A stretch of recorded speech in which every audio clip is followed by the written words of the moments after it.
তুমি কি কখনো ভেবেছো মৃত্যুর পর কি হয়? সব শেষ হয়ে যায়, নাকি আমাদের আত্মা আবার ফিরে আসে অন্য কোনো জীবনে?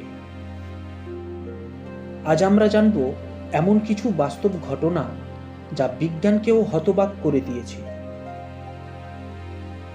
এগুলো শুধু গল্প নয়, বরং সত্যি ঘটনা, যাচাই করা, নথিভুক্ত করা এবং অনেক ক্ষেত্রেই প্রমাণ পাওয়া গেছে। চলো আজকের রহস্যময় যাত্রা শুরু করি। 1950 সালের দিকে উত্তর ভারতের উত্তরপ্রদেশে ঘটে এক অবিশ্বাস্য ঘটনা। একটি ছোট্ট মেয়ে, নাম শান্তি দেবী, বয়স তখন মাত্র 4 বছর। একদিন সে হঠাৎ বলল, আমি আগেও বেঁচে ছিলাম।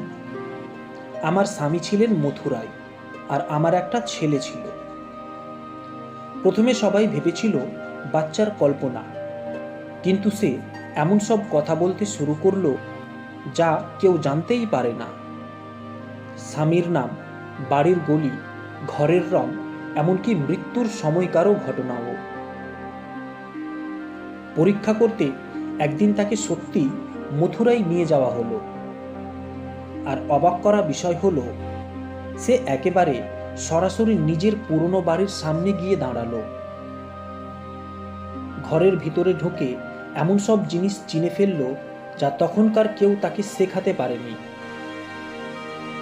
এ ঘটনাটি নথিভুক্ত করেন মহাত্মা গান্ধীর ঘনিষ্ঠ এক গবেষক, এবং আজও এটি পুনর্জন্মের সবচেয়ে অবিশ্বাস্য সত্যি কেস হিসেবে গণ্য হয়।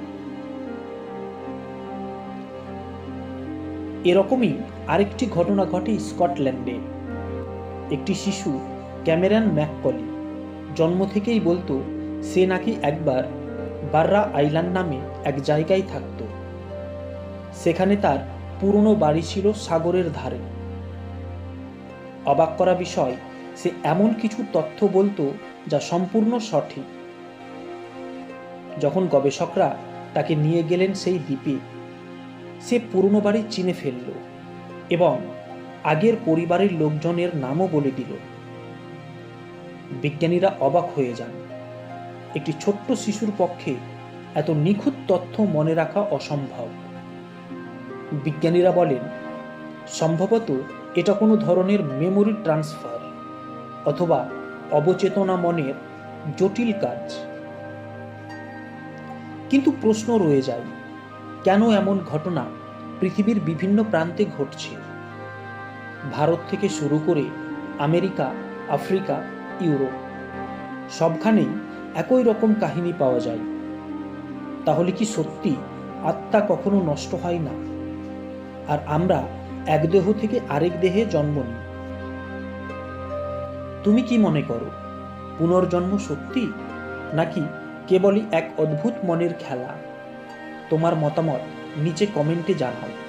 আর যদি এমন রহস্যময় গল্প ভালো লাগে, তাহলে ভিডিওটি লাইক দিয়ে চ্যানেলটি সাবস্ক্রাইব করো, কারণ সামনে আসছে আরও অনেক বাস্তব রহস্য যা তোমার বিশ্বাসকেও নাড়িয়ে দেবে।